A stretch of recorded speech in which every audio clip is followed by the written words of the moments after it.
Olá, senhoras e senhores, sejam bem-vindos em um dos últimos vídeos aqui no canal, onde eu vou explicar a Sentenza 63 da Corte Costituzionale. Eu prometi esse vídeo para a galera que esteve comigo nos encontros que eu fiz recentemente e eu vou ler a circular na sua interezza, tá? Então eu vou ler a circular e vou explicar para vocês o que aconteceu no mundo da cidadania italiana. Eu preparei aqui alguns slides para ilustrar um pouquinho do que a gente vai falar e depois nós vamos diretamente para circular, tá bom? Então vamos lá. Primeira coisa, fim de uma era na cidadania italiana. A cidadania italiana mudou completamente em 2025, mas efetivamente em 2026 houve a confirmação da mudança. O que aconteceu, tá? Hoje nós vamos falar um pouquinho sobre como a gente chegou até aqui e por que o sistema entrou em colapso. Depois eu vou explicar um pouquinho sobre o Decreto 36, que efetivamente foi a lei, a atualização da lei da cidadania italiana, que mudou, tirou direitos. A Sentença 63, o impacto real disso nas nossas vidas, tá? Então vamos começar com a ideia de que durante mais ou menos 160 anos, a cidadania foi um rio que corria livremente. Eu vou usar essa metáfora do rio aqui no nosso encontro de hoje, tá bom?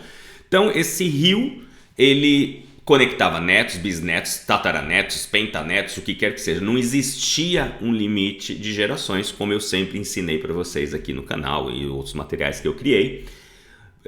Não existia nenhum tipo de exigência além da apresentação da documentação que comprovava a nossa ligação entre nós e um ascendente italiano nascido na Itália. E o que aconteceu? A Itália resolveu criar uma barragem para interromper o fluxo desse rio, tá? E por que ela resolveu fazer isso, tá? Porque, segundo eles, existia a necessidade de interromper esse rio ou essa transmissão ilimitada de gerações e para a gente entender mais ou menos como a coisa funcionava, né? Como eu disse, vamos usar aqui, continuando a usar aqui a natureza como paragone. Antigamente você era um galinho de uma árvore, eu era um galinho que, no meu caso, sou tataraneto, eu sou, né, trisneto de italiano, e houve uma lei. Aí, o que aconteceu? Essa lei vem, né, e traz, tá? Deixa eu trazer aqui para vocês, ó. Traz um artigo 3 bis, né? E já tem vídeos aqui no canal explicando com mais detalhes o que é essa lei, como que ela funciona. Temos lives aqui onde a gente viu ela ser aprovada, etc. Eu não vou especificamente entrar na lei aqui, eu quero te explicar por cima como que tudo aconteceu, porque como que a gente chegou até aqui. Então, eles inseriram uma norma na lei da cidadania italiana dizendo que quem nasceu no exterior e possui outra cidadania é considerado como se nunca tivesse adquirido a cidadania italiana. E é uma aplicação retroativa, porque eles incluem nesta frase, né, quem nasceu no exterior e possui outra cidadania é considerado que nunca foi cidadão italiano, mesmo antes da promulgação e da aplicação deste decreto. Então há uma aplicação retroativa, efetivamente, e eles deixam ainda algumas exceções para que a lei da cidadania continue existindo, como por exemplo, são 5 exceções que ainda existe a possibilidade das pessoas terem a cidadania italiana iuris sanguinis, porque eles tomaram cuidado de não acabar com a cidadania iuris sanguinis. Eles limitaram a cidadania iuris sanguinis em relação à plateia de pessoas que podem ter o reconhecimento. Por exemplo, quem fez um pedido que foi protocolado até o dia 27 de março de 2025 até as 23h59 ainda pode ter a cidadania reconhecida de acordo com as leis anteriores. Quem teve um agendamento consular confirmado até essa mesma data também continua seguindo as regras anteriores. Quem teve um processo judicial iniciado, ou seja, já depositado também segue as leis anteriores. Quem é ascendente de primeiro ou segundo grau, né? Na verdade, assim, quem é descendente, né? Quem tem um ascendente de primeiro ou segundo grau, ou seja, filho, pai ou avô, que seja ou tenha sido exclusivamente cidadão italiano, continua recebendo a cidadania pelo Instituto Iuris Sanguinis. E a última exceção à nova regra é: se uma pessoa morou na Itália, obteve o reconhecimento da cidadania italiana na Itália e morou por 2 anos após este reconhecimento, antes do nascimento do filho, também transmite automaticamente a cidadania para este filho. Fora dessas 5 situações, não existe mais o reconhecimento da cidadania italiana como a gente conhecia, tá? Voltando um pouquinho aqui. O que o governo alegou para que houvesse a necessidade da mudança? Eles disseram que o sistema estava insustentável, que as filas chegaram a mais de 8 a 10 anos, de 12 anos, e que tem mais de 60 ou tem potencialmente 60 milhões de pessoas com potencial direito à cidadania, que explodiu os processos judiciais e que, basicamente, o sistema estava colapsando, estava entrando em colapso, com uma pressão, principalmente no que diz respeito às eleições, né, o corpo eleitoral e os recursos eleitorais, né? Também justificaram que entre 2013 e 2024 aumentou 51% o registro de italianos fora da Itália, que em 2022 houve um aumento em relação a 2022, de 165% de processos judiciais e que atualmente, naquele momento, já tinham 61 mil processos em andamento nos tribunais. Então, os tribunais começaram a ficar entupidos, houve uma pressão crescente, começaram a ficar preocupados em relação à eleição, o número eleitoral, o quociente eleitoral, etc. E foram esses os dados que eles justificaram para mudar. E foi por isso que eles criaram e promulgaram a lei, tá? Ok. O que acontece?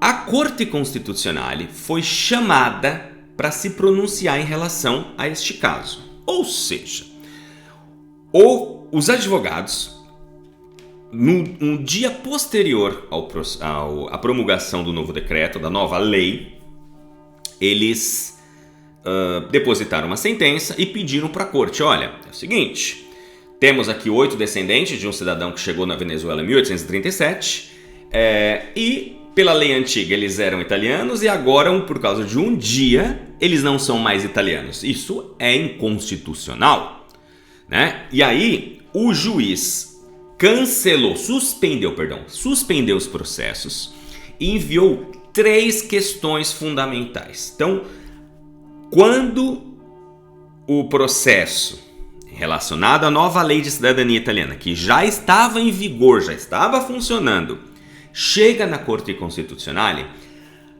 basicamente os juízes tiveram que discutir em relação a 3 perguntas extremamente específicas e objetivas e concretas. Primeiro, houve uma perda da cidadania, ou seja, o decreto retira a cidadania existente ou altera os critérios para reconhecimentos futuros? Primeiro.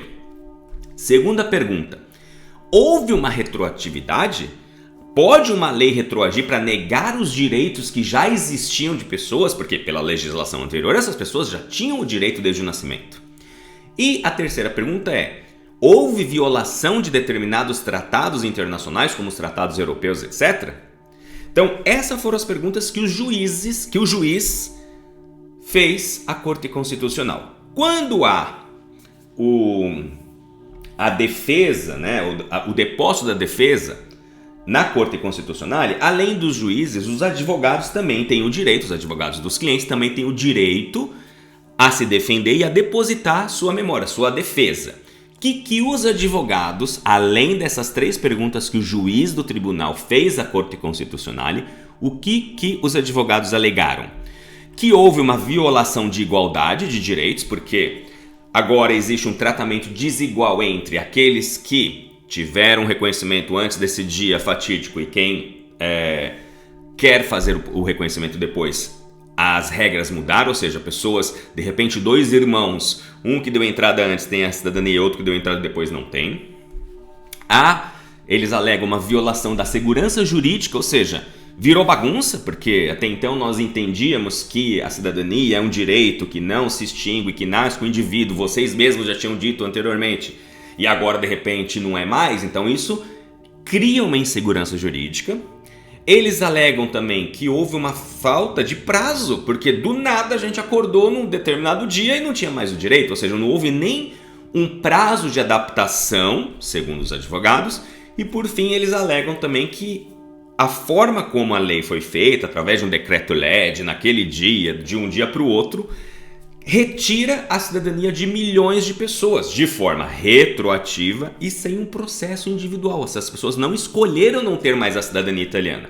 Então, vejam, temos os 3 pedidos específicos do juiz do Tribunal de Torino para a Corte Constitucional e temos aqui 4 outros argumentos dos advogados de defesa das pessoas para o tribunal. Então, o tribunal teve que discutir sobre todos estes argumentos. Além disso, os eventuais tratados que eles disseram, que os advogados também pediram para que fosse levado em consideração, foi o artigo 9 do Tratado da União Europeia, o artigo sobre o funcionamento da União Europeia em relação à cidadania europeia e seus benefícios, Declaração Universal dos Direitos do Homem e a Convenção Europeia de Direitos Humanos, que também teria supostamente sido violada por causa da nova lei. O que o governo, por sua vez, se defendeu dizendo o quê? Primeiro, que o sistema estava em colapso, então tinha que ser feito alguma coisa e não havia outra forma que não fosse através de um decreto-lei para estancar a hemorragia, segundo eles. Que isso já estava gerando e geraria um impacto eleitoral gigantesco, porque milhões de novos cidadãos sem vínculo real com a Itália distorceriam o processo democrático e poderiam influenciar nas eleições de quem efetivamente, ou na vida de quem efetivamente mora no país, pessoas que nunca pisaram ou jamais pisarão na Itália, segundo eles. Risco de segurança, também usaram esse assunto de dizer, nós não temos como verificar antecedentes de cidadãos de países com registros precários, se isso é verdadeiro, se é falso, se é um perigo, se não é. Também alegaram que a Itália só estava se alinhando a outros países da Europa, que nenhum deles tem uma descendência ou uma transmissão da cidadania de forma ilimitada. E, por fim, disseram que a cidadania não é um direito que nasce com as pessoas, ainda que isso, em tese, seja sempre dito e sempre foi ribadito, etc., mas que, na verdade, no final das contas, a cidadania italiana ela só se dá, só cria efeitos jurídicos a partir do momento que há um procedimento administrativo ou judicial que o reconheça. Então, não é um direito adquirido que pode ser retirado, porque o direito passa a valer no momento que há o efetivo reconhecimento. Então, esses eram os argumentos do governo. E aqui, esse foi o ponto central que a Corte Constitucional teve que responder. Por quê? Porque eram 2 teses. Se a cidadania nasce no nascimento, transmitida automaticamente pelo sangue ou por filiação, o reconhecimento é apenas uma declaração, ou seja, ele só confirma aquilo que já existe e, neste caso, o decreto retiraria um direito adquirido. Se, por outro lado, a Corte Constitucional entendesse que a tese que valeria, que seria válida se fosse a tese B, ou seja, a cidadania só existe efetivamente, juridicamente, após o ato formal do reconhecimento pelo país, pelo Estado italiano. Então, neste caso, não há uma perda de um direito adquirido, porque esse direito ainda não tinha sido efetivamente adquirido pelo requerente, e aí não é mais uma questão de retirada de direito adquirido, e sim muda os critérios para processos futuros. Então, essa foi a pergunta. E a resposta que a Corte deu foi: tese B. Segundo a Corte, a cidadania italiana não é automática, ela só existe a partir do momento que existe um ato formal. Então a pessoa nasce, existe a expectativa de que ela é italiana porque ela descende de um cidadão italiano, há necessidade de um pedido de reconhecimento para gerar efeitos jurídicos, e a partir do momento que há este reconhecimento formal, aí sim ela passa a se tornar italiana. Então, esta foi a tese que a Corte Constitucionale declarou. E por causa disso, a Corte Constitucionale é um órgão máximo do que diz respeito à verificação se uma lei é constitucional ou não, ou seja, se ela pode continuar existindo tal qual ela foi escrita ou não. Ela declara, ela confirma que a lei é válida. Então isso faz com que os efeitos práticos exista um fim da cidadania ilimitada por sangue, vai ter uma redução, e já houve uma redução drástica de reconhecimentos, o fim das ações judiciais pela lei antiga. Na teoria, na prática, os picaretas continuam vendendo como se nada tivesse acontecido. Eu sinto muito por você que entrou nessa e caiu nessa lábia. E eles dizem, e a gente vai ler daqui a pouco a sentença onde a própria corte fala sobre vínculo real com a Itália, tá? E eu quero só fazer um adendo aqui, que muita gente está dizendo que houve uma sentença da Corte de Cassazione no dia 12 de maio e que isso teria ribadito que a Corte Constitucional fez. Isso é uma mentira, sinto muito de ser eu a dizer a vocês, mas a Corte de Cassazione não muda novas regras. A Cassazione não altera leis. A Cassazione interpreta, mas ela não pode modificar a Lei 91/92 e nem a reforma de 2025.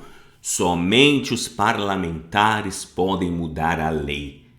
O que a Corte Constitucionale decidiu que a lei é válida, a lei não fere a Constituição. Logo, a lei está em vigor, inclusive o artigo 3 bis, que diz que as pessoas que nasceram mesmo antes da nova lei, devem ser consideradas como se nunca tivessem obtido a cidadania italiana. Então não existe a possibilidade da Cassazione fazer alguma coisa, tá? Ainda que a Corte de Cassazione, que, tra l'altro, eles estavam discutindo um pedido de cidadania de 2022. Ninguém fala sobre isso, né? O pessoal que está querendo vender e enganar as pessoas, eles não falam que era um pedido de 2022, que foi suspenso em 2024, onde o governo recorreu, e aí eles não prestem atenção. A Corte de Cassazione não pode reabrir a cidadania para gerações ilimitadas, não pode afastar a retroatividade da lei, como a Corte Constitucional declarou que não é ilegítimo, e a Corte de Cassazione não pode invalidar o artigo 3 bis. Por quê? Porque a Corte de Cassazione decide casos específicos e a Corte Constitucional decide o sistema, e o sistema já foi decidido. Então, importante, a sentença da Corte de Cassazione não vai mudar absolutamente nada, ok? Então, muito importante que vocês entendam isso, porque muita gente está sendo enganada propositalmente por causa de pessoas que não têm escrúpulos, estão querendo continuar mamando, tirando o máximo de dinheiro das pessoas que elas podem, porque elas não têm outra alternativa a não ser fazer isso, né? E principalmente advogados que não vão advogar mais na Itália quando as pessoas se derem conta que acabou a cidadania da forma como ela é antes, que essas pessoas não vão ter condições e capacidade de advogar na Itália, porque a maioria deles nunca advogaram antes. 98% dos advogados hoje que trabalham com cidadania para brasileiros e argentinos nunca advogaram antes na Itália. Tinham acabado de se formar e não vão advogar depois na Itália. E eu não vou nem entrar nessa seara aqui, já falei isso recentemente no meu adeus lá no Instagram. Agora vamos ler a circular? Vamos. Allora, que foi o que eu prometi para a galera que eu ia fazer. Vamos lá. Primeira coisa, sentença 63.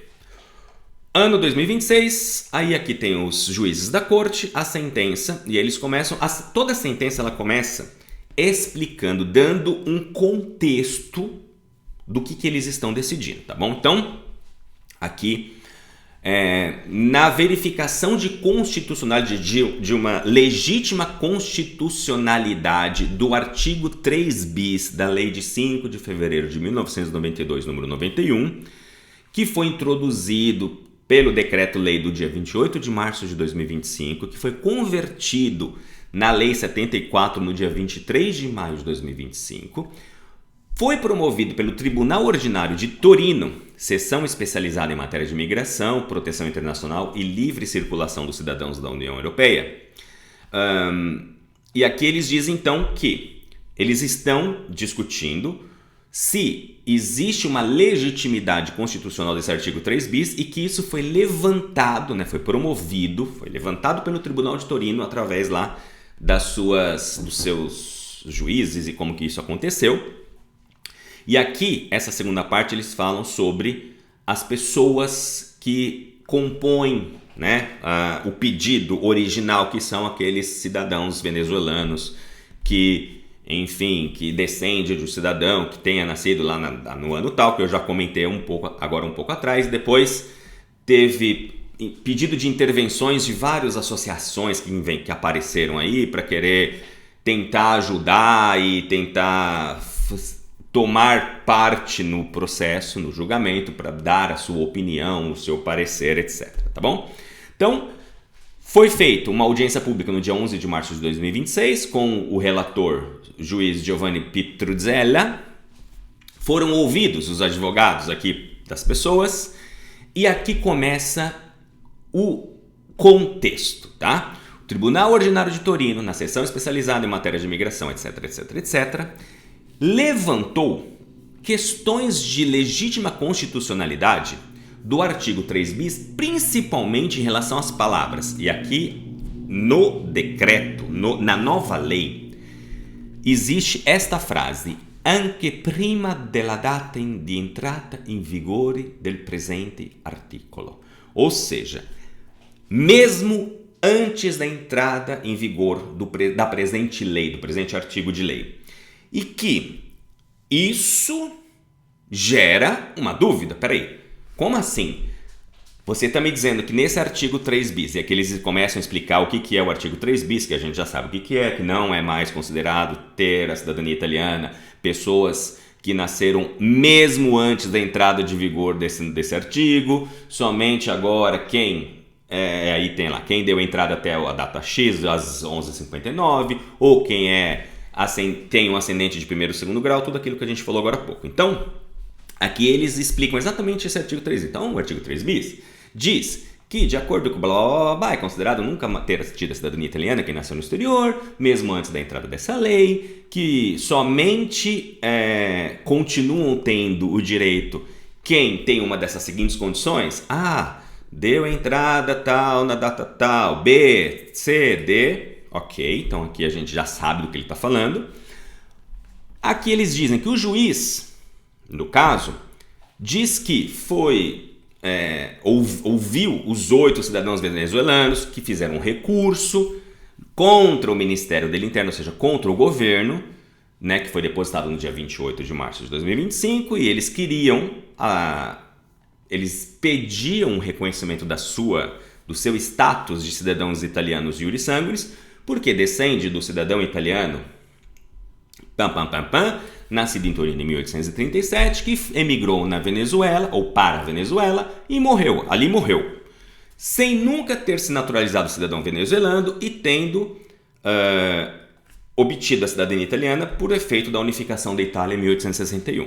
E aqui eles explicam que, com base a disciplina, ou seja, com base a lei, toda vez que vocês lerem aqui, tá? A gente vai ler disciplina, mas normalmente disciplina, neste caso específico aqui, é lei. Então, toda vez que eu falar disciplina, eu vou traduzir como lei. Então, as pessoas que requereram, que os requerentes observam que, em base à lei anterior, em relação ao Decreto-Lei número 36 de 2025, como convertido, o pedido teria sido fundamentado, ou seja, eles teriam recebido o reconhecimento da cidadania italiana, porque ainda que na linha tenha um ascendente de sexo feminino, tem uma mulher na linha de transmissão, ok. Só que o juiz disse que a nova lei não dá essas pessoas o direito mais à cidadania italiana, porque eles não entram mais em nenhuma das exceções que o legislador previu para que possa agora ter a cidadania italiana. Então, eles não têm um ascendente de primeiro ou segundo grau, eles não fizeram aplicação até o dia 27, eles não têm nenhuma das delle deroghe, né? Aqui eles falam de derogatório, né? Eles não reentram nas exceções que a lei agora diz que ainda é possível ter a cidadania iuris sanguinis. Então, pelo fato deles terem proposto o pedido no dia 28 de março, ou seja, um dia depois da data limite fixada pelo decreto 36, eles não têm mais a cidadania italiana, ou não têm mais o direito à cidadania italiana. Ok, que mais? Os requerentes também dizem que esse artigo 3 bis determina uma retirada, la revoca, uma retirada implícita e retroativa da cidadania italiana, que eles tinham adquiridos no nascimento.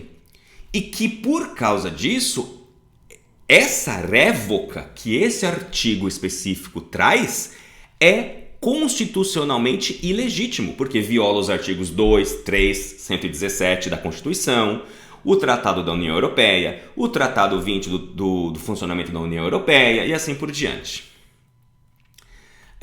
Além disso, eles também citam que o artigo 2 e 3 da Constituição também são violados, que é o princípio de igualdade, de ragionevolezza, ou seja, de razoabilidade, e affidamento nella sicurezza jurídica, ou seja, a segurança jurídica foi violada em relação a essa nova lei. Então, percebam, estamos aqui lendo o que é que os requerentes, através dos seus advogados, dizem que foram prejudicados pela nova lei. Tá? Em relação ao primeiro aspecto, o juiz de Torino revela e diz que a absoluta arbitrariedade de tratamento entre aqueles que apresentaram um pedido antes do dia 28 e aqueles que apresentaram depois, sem que tenha tido algum elemento objetivamente relevante para que isso tivesse acontecido. Porque aqueles trazem a ideia de que porque foi feito um decreto-lei, que há ação imediata, não há nenhum elemento objetivo, não há razão, ou não teria havido razão para o governo fazer isso. Por que foi feito isso dessa forma plaft? Então eles também, juízes, levem isso em consideração no nosso pedido. Por quê? Não houve uma razoabilidade para que isso tivesse acontecido. Ok. Já em relação ao segundo aspecto, eles dizem sobre a tutela, né? A tutela de direitos, por exemplo, que a segurança jurídica em relação a um pacto social que se funda o ordinamento republicano italiano, que na sentença de 2014 essa própria Corte Constitucional disse que, pela sua natureza, aplicações retroativas não podem extinguir um direito, né, que o fato de o titular tenha faltado com alguma coisa em relação a um determinado limite não pode ser considerado uma falta. Então eles começam a explicar para os juízes, né, que vocês mesmos anteriormente, né, lá em 2014, já disseram isso. Depois o juiz também diz que o grau de consolidação da jurisprudência em matéria da cidadania italiana na Itália já consta inúmeros casos de pronúncias que reconhecem e reconheciam a cidadania italiana como vinha sendo feito, que isso vem do nascimento. Enfim, então, basicamente não tem mais. Foi uma questão arbitrária e completamente falta de razoabilidade desse mecanismo que foi introduzido por esta lei, né? Eles dizem também que lá na Alemanha houve uma reforma no 1º de janeiro de 2000 que introduziu também basicamente as mesmas condições que agora a Itália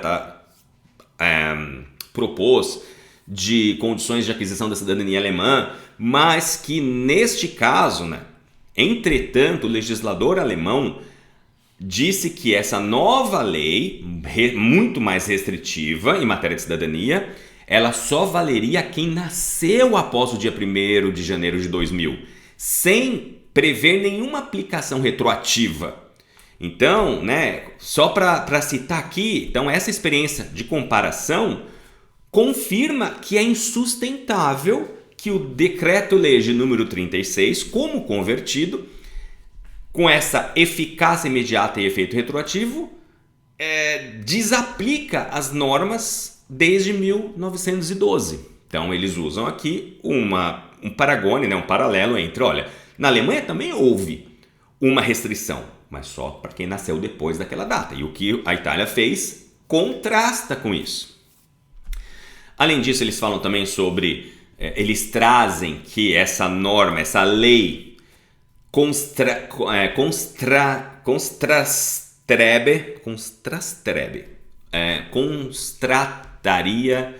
entraria em contraste, com o artigo 117 da Constituição, que se refere a obrigações internacionais da Itália.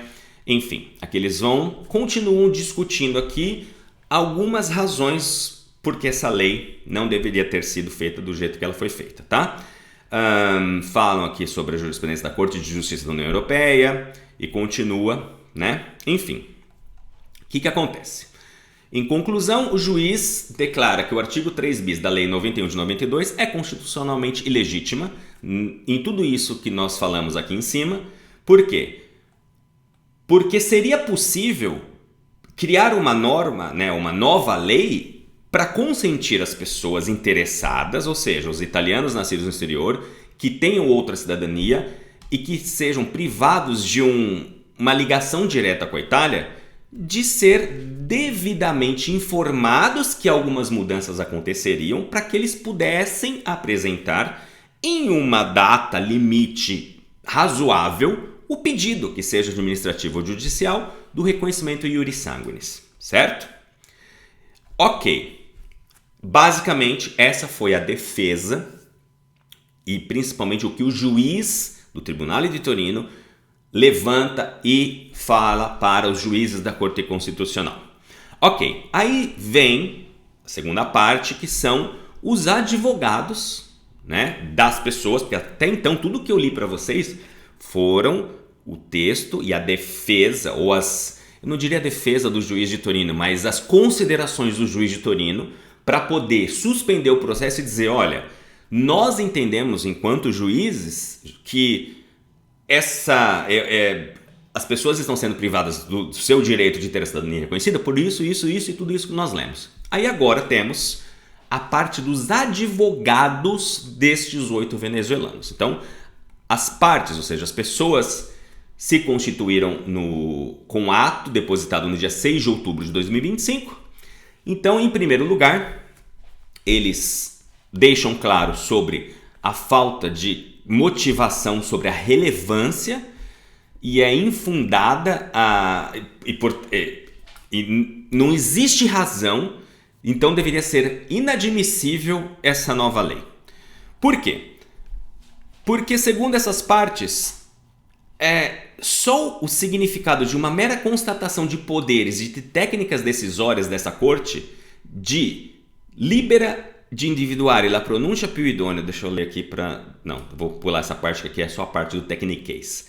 No mérito, as partes observam, le parti são os advogados e as próprias pessoas, então agora nós não estamos mais falando do juiz, nós estamos falando da defesa especificamente dos cidadãos, que os indivíduos, até então, eles acreditavam, fare affidamento, em uma legislação estável e coerente que há 160 anos previu a obtenção da cidadania iuris sanguinis, que a jurisprudência sempre foi inspirada no princípio de favor civitatis, que para todos os filhos de um genitor italiano, ou seja, de um ascendente italiano, a titularidade substancial do status de cidadão italiano surge no nascimento e que a titularidade formal deste estado de cidadão italiano é simplesmente uma questão de acertamento em juiz ou em via administrativa. Basicamente, eles estão dizendo, nós nascemos italianos, nós sempre fomos considerados nascidos italianos e que seria a titularidade substancial, e que a gente só precisava fazer uma demonstração através dos documentos que nós éramos italianos. Mas a lei e a legislação e toda a jurisprudência sempre foi neste sentido. Então, realmente é de se estranhar por que agora mudou isso. Segundo eles, sendo um status imprescritível e permanente, o indivíduo nunca teve a necessidade de, durante a sua vida, conservar a cidadania italiana, portanto, o fato de simplesmente as pessoas que não se manifestaram, ou que nunca tiveram interesse, ou que nunca obtiveram ou entraram com o pedido de cidadania italiana, não é uma negligência, não é um desinteresse. Por quê? Porque simplesmente a pessoa estava vivendo sua vida. Então, a perda desse status só poderia existir através de um ato voluntário, né, do sujeito interessado. Então, basicamente vocês estão... e o nosso ordenamento constitucional não admite caso de perda coletiva de cidadania ou uma denacionalização em massa de determinados indivíduos. Também observam que os requisitos de solicitação da cidadania por descendência são aqueles ditados da lei vigente no momento do nascimento, né? E aí eles continuam aqui. Então, toda a estrutura, a base da defesa dos requerentes vocês e nós e todo mundo sempre entendeu que os requisitos para aquisição da cidadania eram ditados pela lei vigente no momento do nascimento. E aqui eles recordam que o artigo 20 da lei de 91 disse que o estado de cidadania adquirido anteriormente à presente lei não se modifica senão por fatos posteriores à data de entrada de vigor da mesma lei. Ou seja, existia um autêntico direito fundamental de estabilidade e salvaguarda da cidadania já existente. Logo, não há motivo e não houve motivo, não teria havido motivo para que isso fosse mudado. E aí, vendo as questões específicas, a defesa retém fundada a referência em relação ao artigo 3 da Constituição, porque essa lei efetivamente é uma verdadeira e própria retirada retroativa, é uma perda, é uma privação de um Estado. Então, enquanto a gente vai ver daqui a pouco a defesa do governo que diz que não se trata de retroatividade, a defesa deixa claro, sim, isso é uma verdadeira e própria retirada retroativa do direito às pessoas da cidadania. Tá? Então fala aqui retroatividade de novo.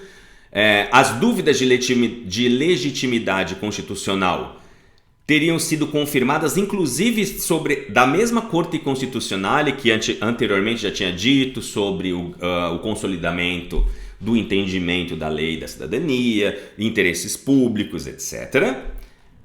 Eles também dizem que a legislação de outros países da União Europeia nunca introduziram modificações retroativas que piorassem ou limitassem os direitos adquiridos das pessoas.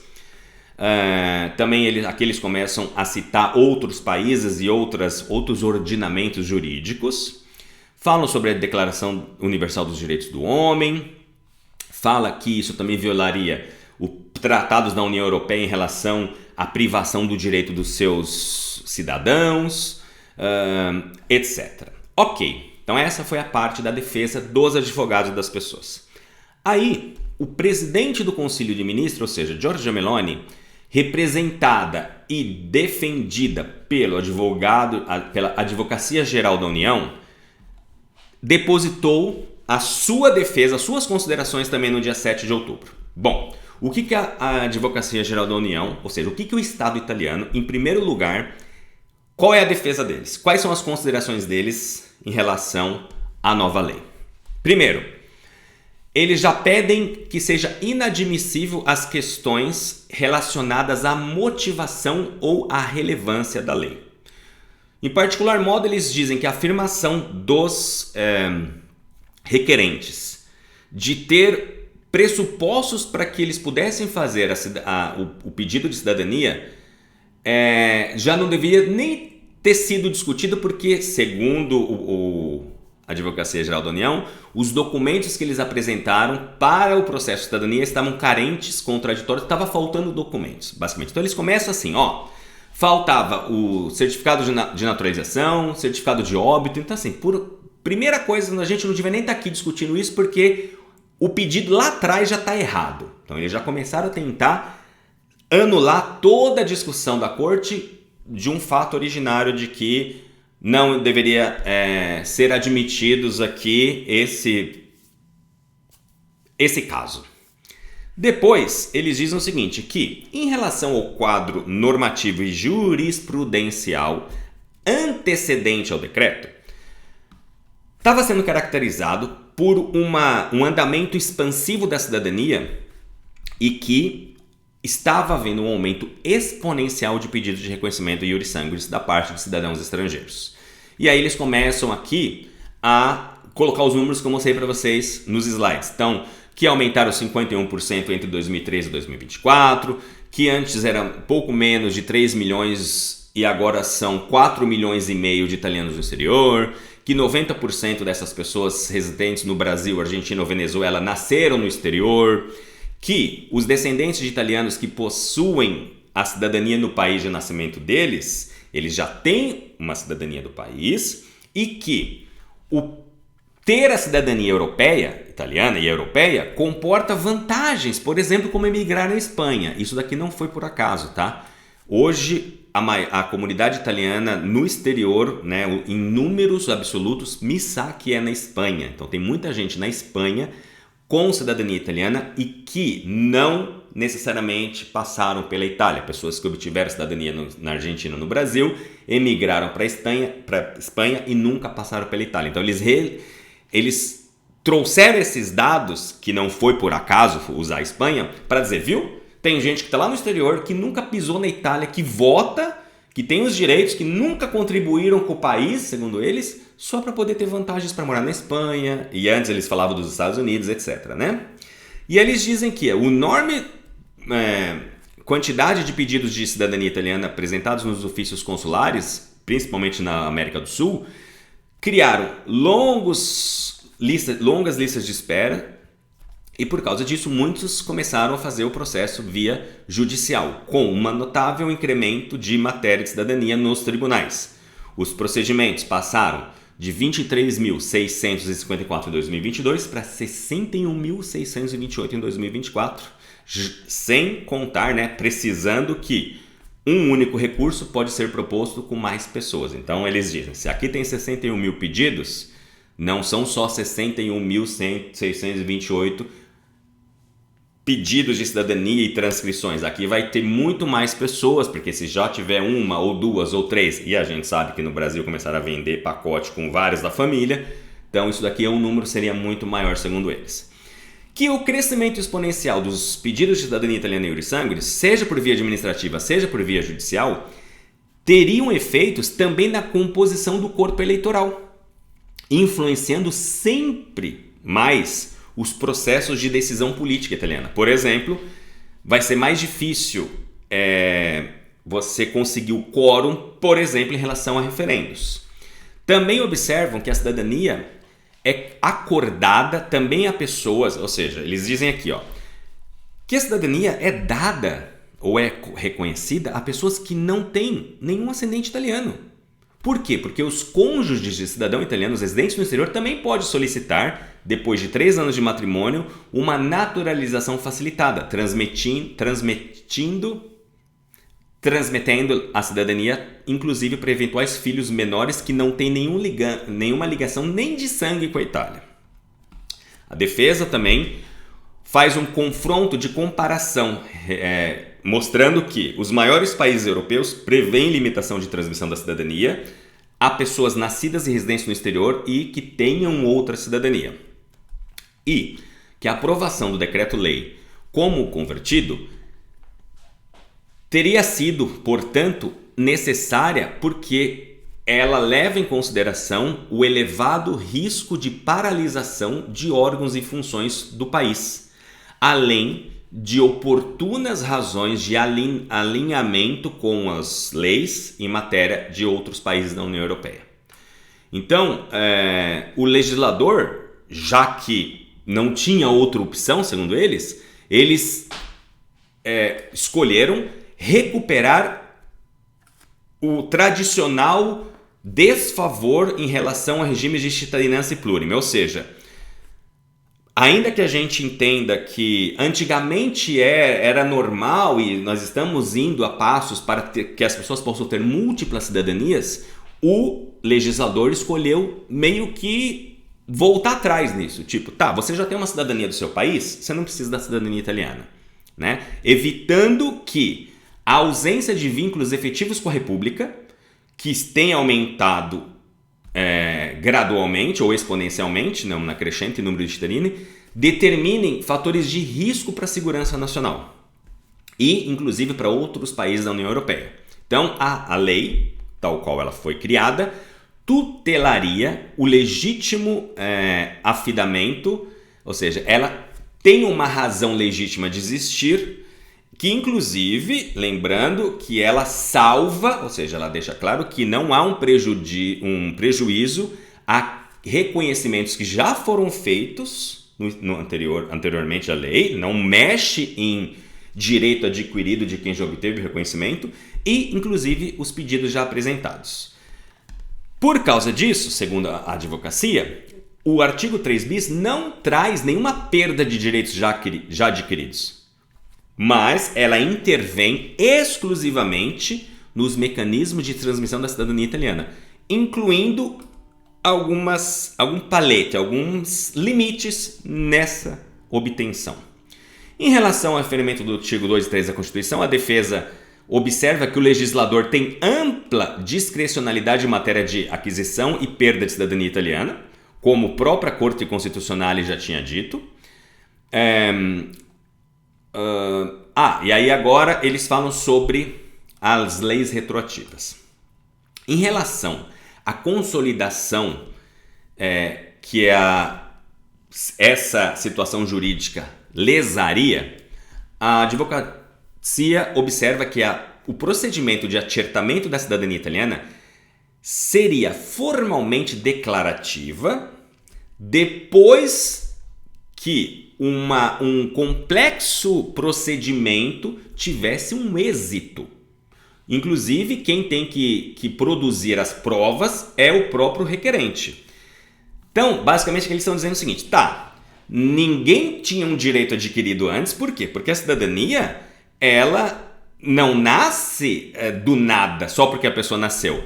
Ela só existe depois de um complexo processo, com o requerente tendo que provar, com onere probatório, com fatos probatórios. Então, se uma pessoa não tem os documentos, se a pessoa de repente houve uma perda de cidadania, se a pessoa teve um ascendente que não teve uma interrupção na linha, nós não estamos falando de direito só porque ela nasceu com direito. Então eles trazem aqui, vamos lá, na verdade mesmo, o direito só nasce depois do êxito de um processo de cidadania iuris sanguinis.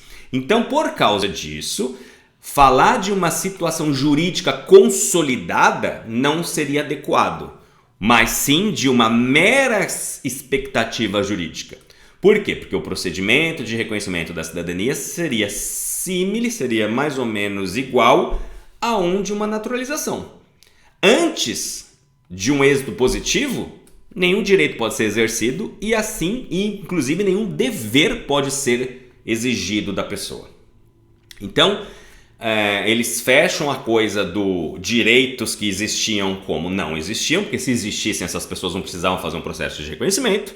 Em relação à previbilidade, por que não houve um aviso tal, eles dizem que, primeiro, que a lei não traz uma retroatividade, que ela não incide sobre situações jurídicas plenamente consolidadas, por exemplo, pessoas que obtiveram cidadania anteriormente, elas não têm nenhum prejuízo em relação às novas normas, ainda admitindo uma certa retroatividade, eles dão uma titubeada aqui, né? Ainda que a gente admitisse que é uma retroatividade, essa não violaria a legislação atual. Por quê? Porque em relação a 60 milhões de pessoas que teriam direito à cidadania nas últimas décadas, eles tiveram tempo suficiente para manifestar o próprio interesse e que eles deliberadamente escolheram não fazer. Ao contrário,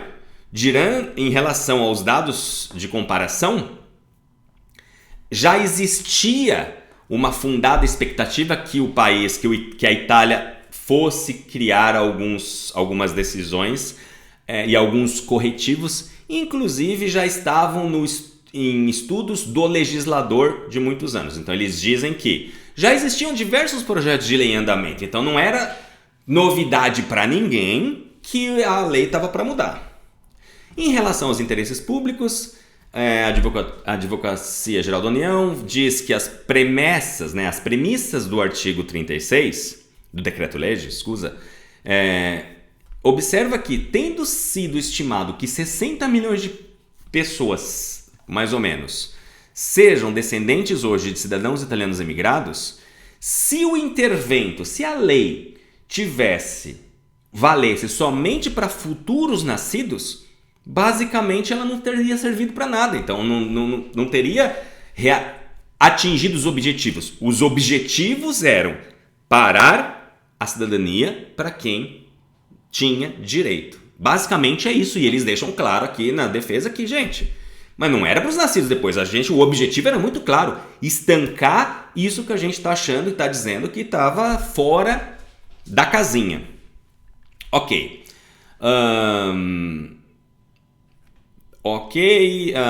Bom, em relação à necessidade de um intervento corretivo para a violação de critérios de igualdade, a advocatura observa que a lei ela seria direcionada a evitar que o próprio conceito de povo, que é detentor da souverainidade,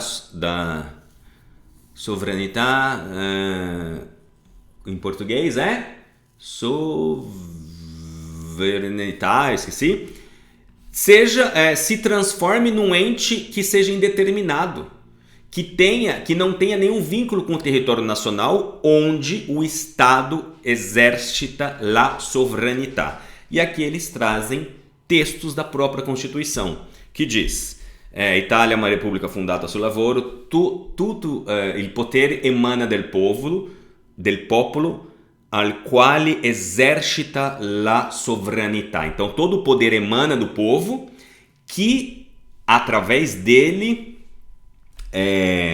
determina a sovranità do país. Então é o povo que faz o país. Então eles trazem na defesa na Corte Constituzionale textos tirados da própria Constituição. Todo o poder emana do povo, né? Então e aqui eles dizem, a gente fez isso para tutelar o que é povo. O que é povo? O povo diz, e na Constituição existe lá uma discussão, uma declaração, um texto, que o povo, né? O que é povo? Povo é um ente que é ligado a um território, a uma língua, a costumes, enfim. Eles trazem tudo isso aqui para dentro da defesa deles. Então, que eles fizeram isso para tutelar o que é povo, né? Que o povo não se transforme em uma entidade qualquer, que simplesmente desconectada de vínculo com o território nacional, onde o Estado exercita a sovranità, e aqui eles dizem, com uma consequente disparidade de tratamento entre milhões de pessoas nascidas e crescidas no exterior e cidadãos de outros estados que devem vínculo de fedeltà. Ou seja, nós estamos dando cidadania para brasileiros que têm um vínculo de fidelidade com o país que eles nasceram, com o Brasil, mas então a gente está dando, segundo eles, né, está dando a cidadania para essas pessoas que são efetivamente cidadãos de outros estados, e basicamente se tivesse uma guerra, quem que eles escolheriam provavelmente o estado deles, e isso cria uma disparidade com os cidadãos italianos que vivem e trabalham no território nacional. Isso sim conflitaria com princípios elementares de razoabilidade, de igualdade, configurando um tratamento idêntico de situações marcadamente diferenciadas. Então, eles citam inclusive uma sentença da Cassação de 2022, dizendo que o nexo de cidadania não pode nunca, jamais pode ser fundado sobre uma fictio, sobre um conceito abstrato. No curso do tempo, vínculos sociais, culturais e econômicos com o país de emigração foram atenuados ou se atenuam e, correlativamente, o vínculo com o país de emigração, então, se os italianos que foram para o Brasil e os seus descendentes, conforme vai passando o tempo, é muito natural, segundo eles, que esses vínculos sempre se tornem mais fortes, sempre sejam mais fortes, até basicamente se tornarem exclusivos para gerações futuras, né? Enfim, então não faz sentido que a defesa estaria dizendo, tal, segundo a Advocacia Geral da União, que as competências dos países em matéria de cidadania deveriam ser exercitadas no respeito de princípio de proporcionabilidade e leal colaboração entre esses. E aí eles começam a falar sobre as outras coisas dos outros países que não nos interessam. Que aqui ninguém perdeu cidadania porque não tinha. Depois aqui teve algumas associações que apareceram para querer também sentar na janelinha. E, enfim, basicamente eles não foram aceitos. Nada disso foi aceito pela corte, porque eles não tinham interesse específico e genuíno no caso. Que vai explicando todo mundo que quis entrar, sentar na janelinha no bonde, ok, ok. Então, basicamente, tudo que nós vimos até aqui foram os preâmbulos e a discussão.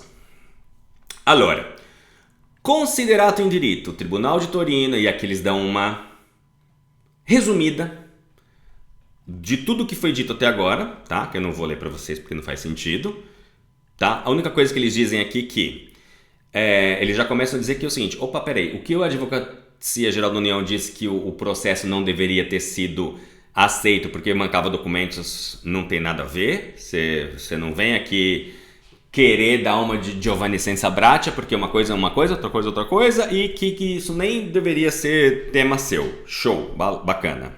Então, não me venha discutir sobre isso. Começa a explicar aqui que todo mundo que tentou sentar na janelinha não tem o porquê estar aqui, então nós não vamos aceitar que essas pessoas participem do processo, porque eles não têm nenhum tipo de interesse genuíno a não ser os interesses deles próprios, então va bene. Allora, em relação... e aqui ele fala sobre os documentos que faltam, que não tem porquê, não é fundado, porque... os documentos não são necessários para a atribuição da cidadania, principalmente o certificado de óbito. Antes de terminar, e aqui começa a parte onde a corte, antes de examinar e explicar cada questão de legitimidade constitucional que foi solicitada, eles acharam oportuno fazer uma premissa em 3 partes. A primeira, fornecer um enquadramento histórico da questão da cidadania italiana e evidenciar as peculiaridades da situação italiana. Segundo, o impacto da entrada em vigor da Constituição e as suas progressivas divaricações, progressivas andanças relacionadas sempre à Constituição, da disciplina legislativa sobre a cidadania e, por último, ilustrar o significado dessa nova lei. Tá? Então vamos lá. Começa dizendo que a cidadania é um status jurídico constitucionalmente protegido que importa uma série de direitos e, em particular, direitos políticos, que na Itália o critério base para a aquisição da cidadania é a relação de filiação, em base aos artigos 1, 2 e 3 da Lei 91, que antes do artigo 36, que foi convertido, a transmissão era feita sem limites temporais, sem limites de geração, que uma sentença número 142 desta mesma corte já declarou em parte inadmissível e em parte infundada questões relacionadas à ausência de limites de transmissão na cidadania por filiação. Então, em 2024, a própria Corte Constitucional, 2025, já tinha declarado em parte inadmissível essa coisa de querer limitar a cidadania por colocar limites na concessão da cidadania italiana, que o status civitatis, né, o estado de cidadão reconhecido, fundado sobre o vínculo de filiação, tem um caráter permanente e imprescritível e justiciável a todo momento, baseando simplesmente na prova de que você é descendente de um cidadão italiano, que eles trazem à Corte di Cassazione na sentença de 2022. Então eles dizem, olha, até então, cidadania, ela tem um caráter imprescritível, permanente, e que não deveria ter limite de gerações. Está dando um contexto. Em relação à Lei 91 de 92, ela tem origem no Código Civil de 1865, que acolhia a regra do ius sanguinis ilimitado, em linha reta, em um contexto histórico que, lá naquela época, o voto era limitado. E aí eles falam que lá, com base num compêndio das estatísticas eleitorais italianas de 1946, diz que o eleitorado ativo era só poderia votar 2,08% da população, que com base nos artigos da lei de 82 aumentou para 7,39% da população, sendo reservada somente para homens alfabetizados que tinham pelo menos 21 anos, que tinham determinados requisitos de instrução para poder votar.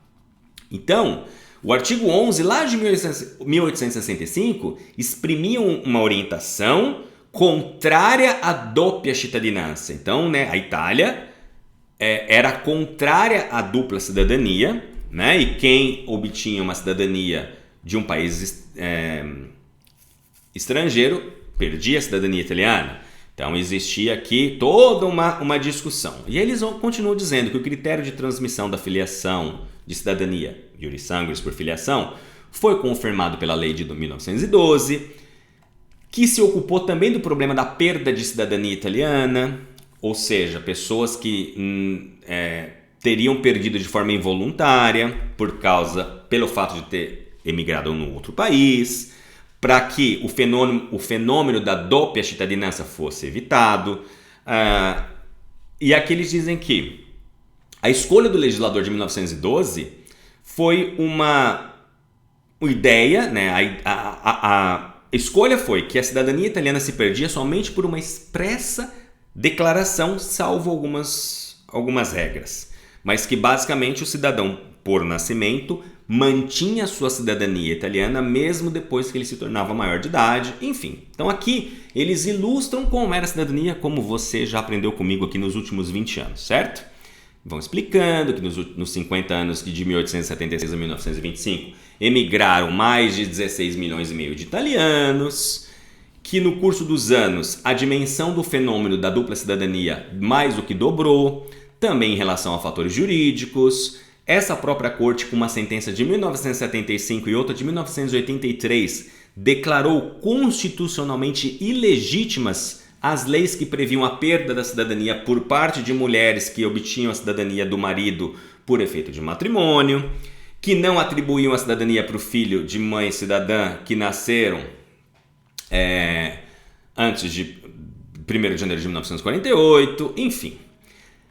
Só que a situação italiana assumiu com o tempo características muito peculiares, segundo a Corte Constitucional. O maciço fenômeno migratório, unido a uma ausência de limite de transmissões da cidadania por filiação, criou um grande número de cidadãos estrangeiros dotados de uma cidadania italiana virtual, eles colocam entre aspas, enquanto não accertata, ou seja, pessoas que têm o direito à cidadania italiana, e por isso que eles chamam de virtual, no sentido de que Todos vocês que não conseguiram a cidadania italiana a tempo da Lei 36, a corte diz que vocês seriam cidadãos virtuais. Ou seja, você virtualmente tem o direito, você pode solicitar o direito a qualquer tempo, né?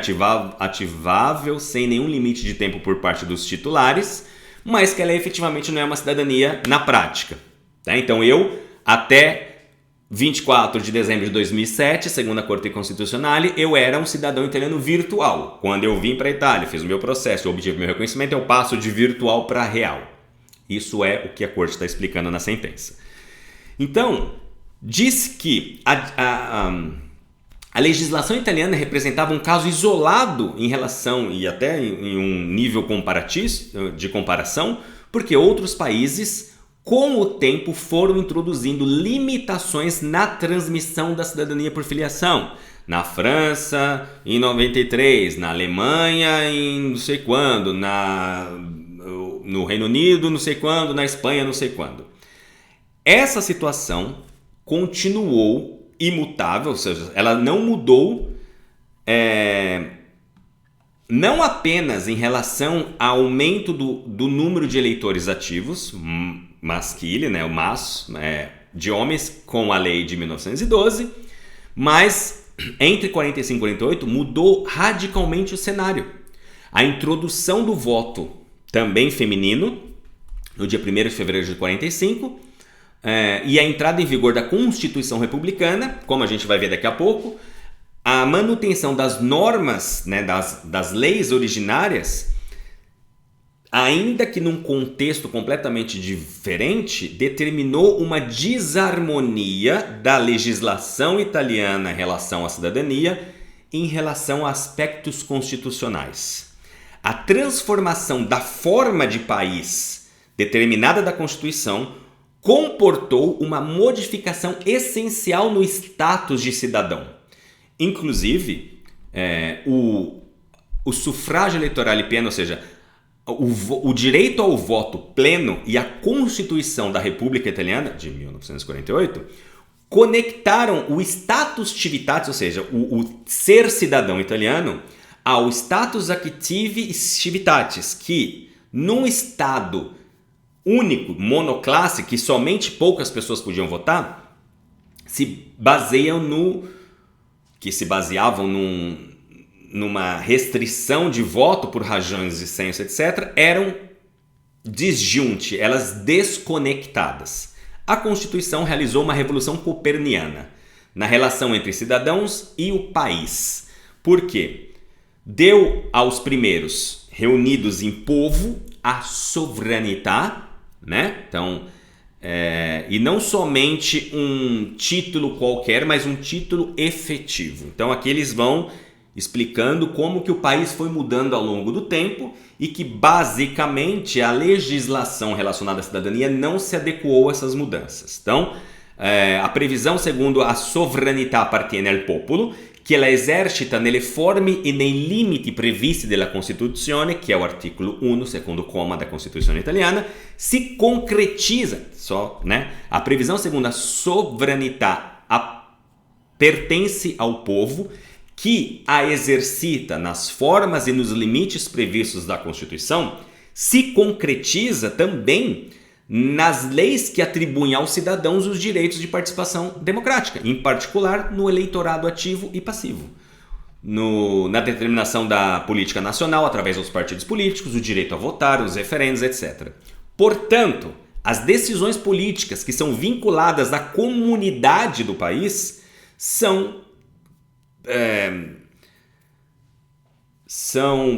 prese mediante il concorso, deixa eu ler para traduzir. Portanto, le decisioni politiche vincolanti alla comunità statale sono prese mediante il concorso. Tá. As decisões políticas, elas se adequam, elas são feitas mediante os próprios cidadãos que seguem, que pertencem àquelas decisões. E nesse modo, vem estabelecida uma congruência entre os sujeitos de uma forma durável e um determinado domínio político enquanto componente do povo de Estado. Então aqui eles vão basicamente dizendo o que é o povo. Eles começam a discutir o que é o povo efetivamente e por que é tão importante o conceito de povo que determina e influencia e escolhe nos seus partidos políticos, nos seus representantes políticos, os destinos da nação, certo? Bom, e eles continuam dizendo que a vida do Estado democrático pertence ao povo, que a participação democrática dá vida a uma comunidade de destinos políticos e que isso cria a comunidade nacional, que o artigo 1 da Constituição estabelece um nexo entre o território, o concetto de Itália compreende um logo geográfico, o povo e a sovranità, no sentido de que a sovranità se exercita sul território e não pode, portanto, ser reconhecida a uma série de pessoas que sejam slegate da quel território, que sejam desconectadas daquele território geográfico. Percebem aqui que já começa uma construção do que está por vir, certo? No artigo 4, diz que cada cidadão tem o dever de exercitar, segundo as suas próprias possibilidades e a própria escolha, uma atividade ou uma função que ajude o progresso material e espiritual da sociedade. O empenho, o empenho ativo na comunidade nacional, portanto, é um elemento importantíssimo na visão constitucional de cidadania, que comporta a existência de um coletivo efetivo de relações, ligações sociais, compartilhamento de experiências e de responsabilidade que constituem a base da comunidade, inclusive de destinos políticos. Então, o nexo constitucional entre cidadania e empenho ativo na comunidade nacional constitui o desenvolvimento lógico do que diz a própria Constituição no seu artigo 3, na qual uma parte dá à República o cômpito, o dever de remover obstáculos de ordem econômica e social que limitam a liberdade e a igualdade entre os povos, entre os cidadãos, e de uma outra parte junta, colega esses cômpitos nessas obrigações da República com o objetivo de render efetiva a participação à organização política, econômica e social do país, além do fato de que o artigo 2 requer o adempimento, ou seja, o adempimento o desenvolvimento, a obrigatoriedade, eu tenho que fazer valer os meus deveres que são inderrogáveis de solidariedade política, econômica e social. Ok, já entenderam onde a gente está chegando, Então, no artigo 54, eles falam que os cidadãos têm a obrigação de ser fiéis à República, de observar a Constituição e as leis, que, se os estrangeiros presentes no território do Estado italiano têm a obrigação de respeitar a Constituição e as leis, o dever de fidelidade é algo extremamente importante para o cidadão e que exprime a intensidade da ligação que os une numa comunidade nacional. Que, por fim, a trama dos princípios constitucionais converge em uma configuração de povo como uma comunidade ligada de vínculos efetivos entre os seus membros, constituídos de uma solidariedade, reciprocidade de direitos e deveres, empenho no progresso da própria sociedade, compartilhamento de destinos comuns. Nessa mesma perspectiva, esta corte, sotolineando, sublinhando, deixando claro também a importância do dever tributário, observa que na perspectiva constitucional, aquilo que está no centro não é necessariamente o país, o Estado e o poder tributário, mas outras categorias também conceitualmente que trazem a pessoa, o indivíduo, dentro da comunidade e as suas ligações, o seu raporto que derivam de ligações sociais e qual ele está imerso. Ok. Plá, plá, plá, continua falando mais umas coisas aqui, sempre em relação a isso, e aí continuam falando sobre o território do Estado, fala ainda sobre a configuração constitucional do povo, ou seja, explica bastante sobre o que é o povo e a sua ligação com o Estado. Então, continua falando, fala que as pessoas têm que ter os direitos e deveres, que a legislação como aquela anterior, que consentia a pessoas que não tinham nenhuma ligação efetiva com a comunidade republicana e de obter sem nenhuma limitação a cidadania italiana e, portanto, de concorrer em caso de acertamento, ou seja, desde que no final das contas ele obtivesse o reconhecimento da cidadania italiana, eles poderiam participar participar de decisões que se aplicam à comunidade italiana. Mesmo e que isso, a bem guardar, ou seja, se a gente perceber bem, se a gente olhar bem, era algo que acabava se distanciando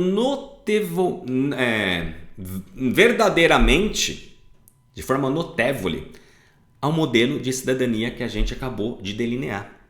Isso consentia, inclusive, dessas pessoas, né, desses estrangeiros, né, dessas pessoas que estavam longe do território italiano, de participar de decisões políticas que concernem a comunidade, também de pessoas que nunca contribuíram para o seu progresso, que não participavam de destinos comuns e que podiam claramente se retirar, de não cumprir com sacrifícios e obrigações derivantes de tais decisões. Bom, basicamente, a corte explica o que é conceito de povo e que as pessoas que nasceram fora da Itália tinham direito a ser cidadãos italianos, tinham os mesmos direitos e deveres de um cidadão nascido na Itália, mas que não morando na Itália, não vivendo na Itália, não participando do dia a dia na Itália, tinham os mesmos direitos de mudar os rumos do país que não os prejudicariam ou não os trariam nenhum tipo de obrigação, dever ou direito, mas influenciava aqueles que vivem na Itália e que contribuem para o seu desenvolvimento, certo? Ok. Os aspectos problemáticos apenas expostos se acentuaram com as reformas que introduziram o voto do italiano no exterior, né, no ano de 2000, e aí eles explicam aqui que desde 2000 as pessoas podem votar no exterior, antes não podia, né, então eles criaram o voto dos cidadãos italianos no exterior, etc. Ok. Depois de tudo isso, vamos especificar. Eles vão começar a especificar, daqui a pouquinho, especificamente o conteúdo das leis. Então aqui, na página 18 dessa sentença, começa, depois de... A gente viu as defesas de cada uma das partes, a gente viu o que o tribunal, que a corte explica em relação à história e como chegamos até aqui. Então agora é o momento de falar especificamente do que nós fomos chamados para falar. O artigo 3 bis da lei introduziu lá aquela norma que prevê que chi è nato all'estero, anche prima della data in vigore da presente artigo, e é em possesso de outra cidadania, deve ser considerado nunca ter sido cidadão italiano, a menos que tenha uma daquelas exceções.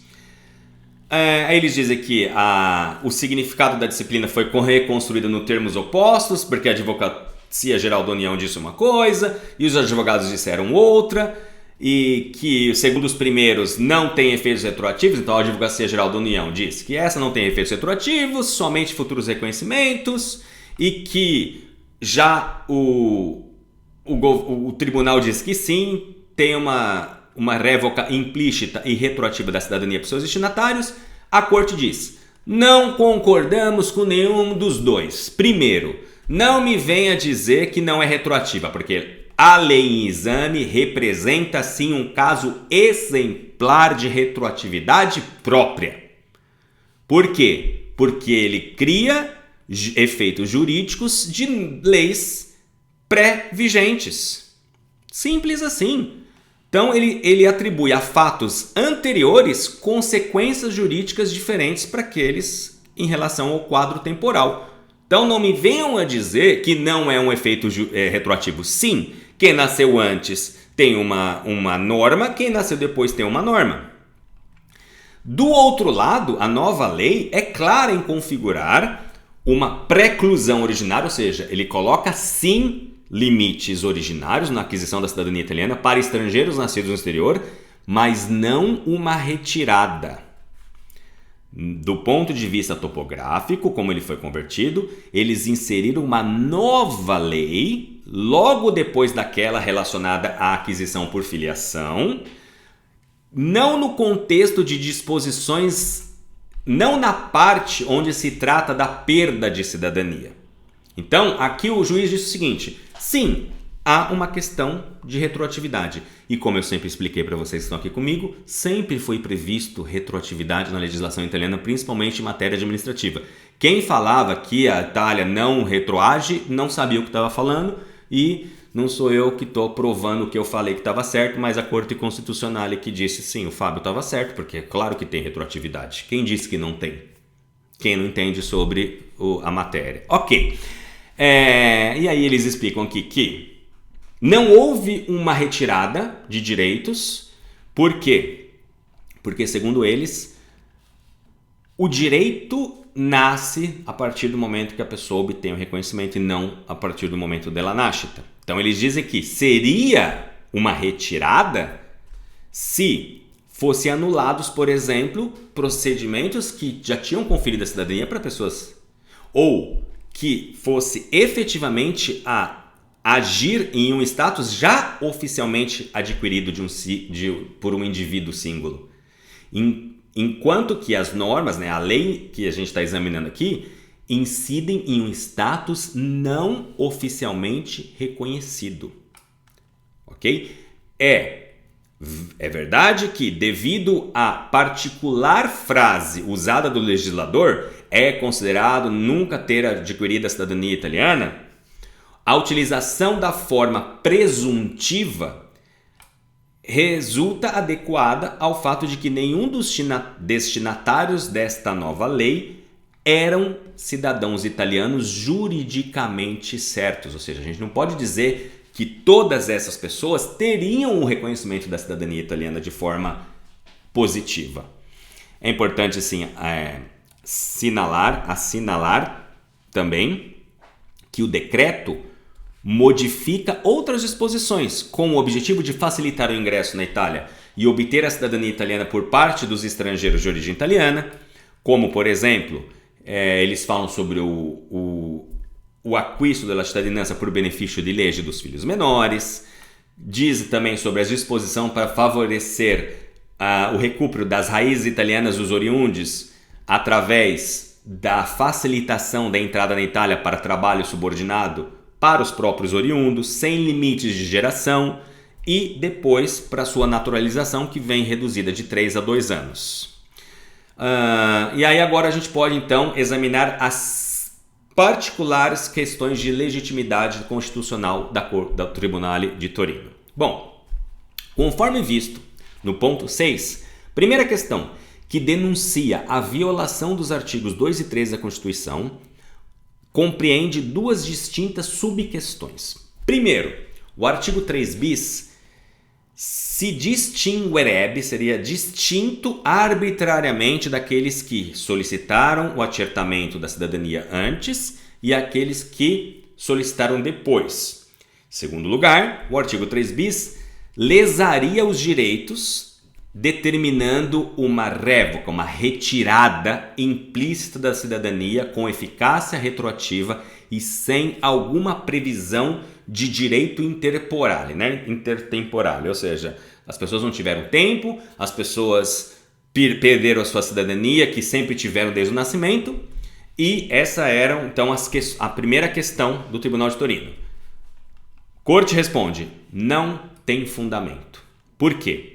Não resulta a adoção, em geral, não resulta realmente a adoção de normas transitórias que, em ocasião de uma mudança de lei, tem que manter a aplicação das normas pré-existentes para procedimentos já iniciados. Essa corte já excluiu a questão de não razoabilidade de normas do gênero, deixando claro que é uma ampla discrecionalidade do legislador nas limitações de retroatividade em relação a normas transitórias. Eles dizem que lá em 2008 e em 92, eles já disseram que o legislador tem poder discricional para alterar normas, incluindo normas que sejam retroativas. Por isso que eu sempre falei para vocês, sim, isso é ponto pacífico na legislação italiana. O legislador, óbvio que pode mudar situações quando ele julga que aquelas situações não são mais adequadas. Gostemos ou não, é assim que funciona. Então, eles dizem, tá aqui, ó, nós já falamos sobre isso em 2008, falamos isso desde 1992. O legislador tem poder amplo em limitar retroativamente mediante normas transitórias. Então, não é que eles tinham que... O legislador não tem que avisar quando vai mudar uma lei. E aqui cabe um ponto interessante. Uma lei, como vocês perceberam, ela não muda do dia para a noite. Tudo bem que houve o uso do decreto-lege, que é um uso legítimo do legislador, infelizmente, né? Fazer o quê?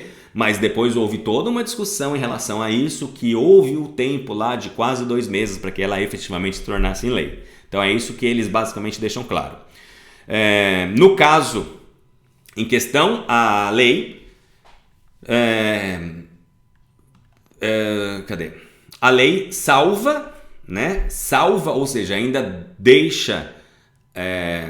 dá o direito aos estrangeiros de origem italiana que já tinham apresentado o pedido de cidadania italiana ou que tinham recebido o apontamento e que isso repõe de uma certa forma uma certa confiança nas aplicações das normas anteriores, né? O pedido de cidadania é uma circunstância que pode ser razonavelmente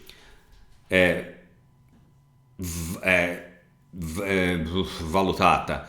Ela pode ser considerada idônea e basicamente ela pode diferenciar quem propôs enquanto accresce il peso del suo affidamento. Deixa eu só ler de novo isso aqui. La domanda di accertamento è una circostanza che può essere ragionevolmente valutata idonea e a differenziare che la proposta, enquanto accresce il peso del suo affidamento. Ou seja, eles deixaram uma janela, eles não tiraram quem já tinha efetivamente se ativado para fazer o seu processo ou pedir o seu acertamento. Então isso ainda mantém a segurança jurídica do que foi feito e das normas transitórias, ou que isso seria uma norma transitória, né? Inclusive, tá aqui explicado quem já tinha feito alguma coisa até o dia 23/59, tá tudo certo. Então, não é fundado. Então, até as questões relativas à lesão de direitos adquiridos não é fundada. E aí eles explicam por que não é fundada. O que mais que eles falam aqui? Que a necessidade da cidadania seja reservada a quem é ligado com vínculos efetivos com a República, que a gente já falou sobre 4 vezes, né? No preâmbulo a gente já citou isso 4 vezes e não vamos repetir aqui. Já explicamos os motivos pelos quais a gente entende que as pessoas têm que ter um legame direto com a Itália, que o preâmbulo também afirma a necessidade de introduzir limitações à transmissão automática de pessoas nascidas no exterior. Então a Corte Constitucional também entende e deixou claro que ela também concorda com introduções de limitação na transmissão da cidadania em relação a tudo aquilo que a gente já leu aqui, que o escopo, né, o objetivo do decreto-lei estabelece a necessidade de vínculos efetivos e que é justificado. Enfim, a importância de outros princípios de efetividade da cidadania, aí eles começam aqui a falar mais uma série de coisas que não nos interessam. Aí eles falam de novo um pouco da história, do porquê que era assim, do porquê que foi assim e que a limitação basicamente serve para corrigir um problema relacionado à mudança do ambiente político-social dos países desde 1800 e pouco, 1912 e 2026. Que aqueles, acho relevante falar isso aqui também, que o artigo 3 bis exclui a obtenção da cidadania italiana uma vasta plateia de pessoas que certamente teve uma influência a eles em, por exemplo, em poder um dia solicitar a cidadania em questão, então, e exercitar os seus relativos direitos. Isso é fato. Então, assim, eles não fecham os olhos e dizem, não, nós sabemos, realmente houve, né, uma exclusão de uma série de pessoas que potencialmente poderiam ter a cidadania de um dia ter os seus direitos. Só que o peso disso acaba sendo frágil por algumas circunstâncias. Por exemplo, o artigo 3 bis não incide sobre posições consolidadas, então já tem, não é que vai perder, e não incide, inclusive, naqueles que já tinham apresentado o seu pedido ou que já tinham recebido o apontamento, né? Então, essas pessoas, em relação ao que nós afirmamos no preâmbulo, ainda que não tenham vínculos reais com a sociedade italiana, foram salvos pelo legislador como um interesse de princípio de efetividade, que a cidadania é uma posição subjetiva compósita, ou seja, que ela é múltipla. Então, ou seja, ser cidadão tem várias nuances, onde o principal é um status que se colegam, que nascem direitos e deveres. Se é verdade que esse status nasce no momento do nascimento do cidadão italiano, é verdade também que as pessoas nascidas no exterior de origem italiana precisam necessariamente de um pedido formal, seja administrativo ou seja judicial, que na falta deste, eles não gozam de um regime efetivo de cidadão italiano. Por isso, nenhum dos destinatários, ou seja, nenhuma das pessoas que reentram nas consequências dessa nova lei, existia uma certeza jurídica em relação ao status do cidadão italiano. Ao contrário, para todas as pessoas envolvidas, existe uma certeza que, não tendo seu status reconhecido, não podiam gozar concretamente nem de direitos nem de deveres como outros cidadãos italianos. Aqui eles falam que é verdade que os estrangeiros de origem italiana não tinham um específico dever de se ativar e de fazer qualquer outra coisa antes do dia 28 de março de 2025, mas a gente não pode deixar de dizer, né, que em uma certa perspectiva, quem se ativou, quem fez alguma coisa em relação a quem continuou inerte em relação ao status que precisava de um apontamento ou de um reconhecimento, foi beneficiado pela nova lei, certo? Segundo fator que segundo a corte, tem que considerar é que o artigo 3 bis tem um caráter corretivo que tem como objetivo resolver um problema sério de desequilíbrio em perpetuar uma infinita ligação com o passar das gerações que se tornou fictício. E aí eles explicam ali de novo. Enfim, basicamente, deixa eu ver se tem alguma coisa mais importante ou interessante.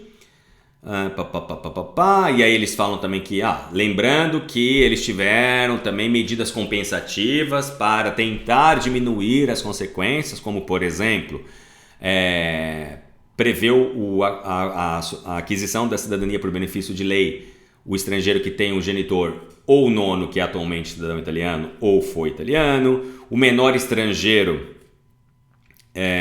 do qual o pai ou mãe foram cidadãos por nascimento se torna cidadão se um dos genitores solicitam a volontà dell'acquisto per beneficio di legge. Se o pai teve depois a cidadania, morou por pelo menos 2 anos continuativos na Itália, se a declaração é feita até 3 anos depois do nascimento do menor, enfim, tem todas lá uma série de coisinhas que eles dizem, tá vendo? Não foi só que cortou e basta, continua mantendo certos direitos para atenuar o que efetivamente a gente entende que foi um corte na transmissão ilimitada E eles acabam falando também aqui do permesso di soggiorno di lavoro subordinato para aqueles que querem vir para a Itália e uma facilitação do pedido de naturalização italiana de quem é oriundi de 3 para 2 anos, eles explicam aqui também.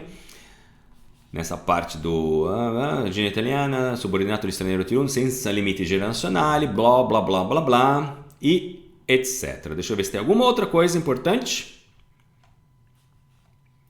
Aqui eles falam que também não é fundado o que eles estavam falando sobre direito do homem, direito da Europa. Por quê? Porque se você não era cidadão italiano, você não pode ser considerado cidadão europeu, basicamente.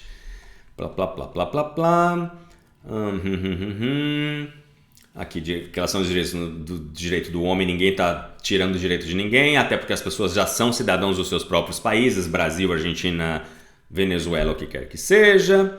E por esses motivos, a Corte Constitucional declara inadmissíveis as intervenções de um monte de gente, os interventos de um monte de gente, inadmissível as questões de legitimidade constitucional, ou seja, as leis, as normas são constitucionais, são legítimas, e assim por diante. Ou seja, meus queridos e minhas queridas, a Corte Constitucional confirmou que as mudanças na lei da cidadania são válidas. Não há nenhum órgão superior à Corte Constitucional para dizer. O João da esquina, a Maria das Couves, o suposto especialista de cidadania italiana das redes sociais, ninguém tem o poder, ninguém tem a baqueta mágica de dizer, então, calma, pode ficar feliz porque você ainda tem direito. Não tem direito. O direito de quem é bisneto, trisneto, ou mesmo filho ou neto de alguém que se naturalizou brasileiro, se naturalizou argentino, ou seja, se você não reentra em uma das 5 exceções que a lei do artículo 3 bis prevê, não há o direito ao reconhecimento da cidadania italiana. A cidadania italiana mudou, acabou como nós a conhecíamos. Infelizmente, para vocês, eu sinto muito de verdade que vocês tenham que conviver com esse mar de lama e de desinformação de gente tentando ganhar o dinheiro de vocês a todo momento. E eu vou terminar esse nosso papo aqui com uma reflexão muito importante. Sempre vai continuar existindo pessoas, principalmente advogados, dizendo que tem um jeito. Sempre. Para o resto da vida. Por quê? Porque sempre vai ter um jeito. Porque o advogado não é atividade fim, o advogado é atividade meio. Então, eles sempre vão dizer, vamos tentar. Quer dizer, eu não vou nem dizer os éticos, mas os moralmente e com princípios, eles vão dizer, olha, não tem como a gente recorrer da Corte Constitucional. Então, assim, se você quiser que eu entre com o seu processo para solicitar um eventual pedido, tudo bem. Mas eu tenho o dever moral, não ético, moral de te dizer que nós vamos perder. Mas se você quiser fazer mesmo assim, eu sou um profissional do direito. Eu vou fazer porque o meu trabalho é tutelar você num eventual direito que você acha que você foi lesado. Agora, cá entre nós. Você não tem o direito? Então, esse vídeo era para ilustrar tudo que eu ilustrei. Todo mundo é adulto, todo mundo é vacinado, espero, e vocês vão tomar as decisões que vocês julgarem melhor para a vida de vocês. Mas esses são os fatos. Eu não vou exprimir se eu gosto, se eu não gosto, o que eu acho, o que eu não acho, porque não importa o que eu acho. Esses são os fatos. Os fatos são, a cidadania ela foi estancada através de um decreto-lege. Esse decreto-lege se tornou lei. Houve uma pergunta efetiva à Corte Constitucional se essa lei não era injusta, se ela era constitucional, se ela não tirava direitos. E a Corte Constitucional diz claramente, não, ela não tira direitos adquiridos. Ela sim é retroativa, porque o Fábio sempre disse que existe retroatividade na Itália, então quem não falava que não existia não sabia o que estava falando. É mais uma prova que vocês têm que parar de seguir gente que não sabe o que fala. E sim, nós, país, Itália, entendemos e nós da Corte Constitucional concordamos com o governo, concordamos com o legislador de que algo tinha que ser feito, porque da forma como estava, efetivamente traria riscos para o que nós definimos, nós, Constituição, lendo a Constituição e a interpretando como nós e a Constituição diz o que é um povo. Então, o conceito estava distorcido, houve um corretivo e está tudo bem. É assim que é. E é assim que é. Tá? Então, se alguém tiver alguma dúvida ainda sobre a sentença da Corte Constitucional, eu espero ter ajudado vocês. Vai ter mais um vídeo aqui no canal de despedida oficial, mas eu vou fazer isso em breve, né? Porque, como muitos de vocês não sabem, eu não trabalho mais com cidadania italiana há mais ou menos 8 meses. Então, não lido mais com esse mundo, não vou mais lidar com esse mundo, não quero mais lidar com esse mundo, não quero ter que ficar desmentindo gente falando merda e não é mais o meu papel. Sinto muito de novo por vocês que continuam nesse mar de lama, me despeache tantíssimo, mas para minha sanidade mental eu não tenho como continuar nessa merda que a gente tá vendo, e eu recomendo que você, para sua sanidade mental, pare de seguir jornaleco, para de seguir página e grupo de Facebook que não serve absolutamente para nada, a não ser ficar mentindo para você que ainda tem um jeito para ganhar a comissão do advogado ou do consultor em cima do seu dinheiro, tá bom? Grande abraço a todos e arrivederci.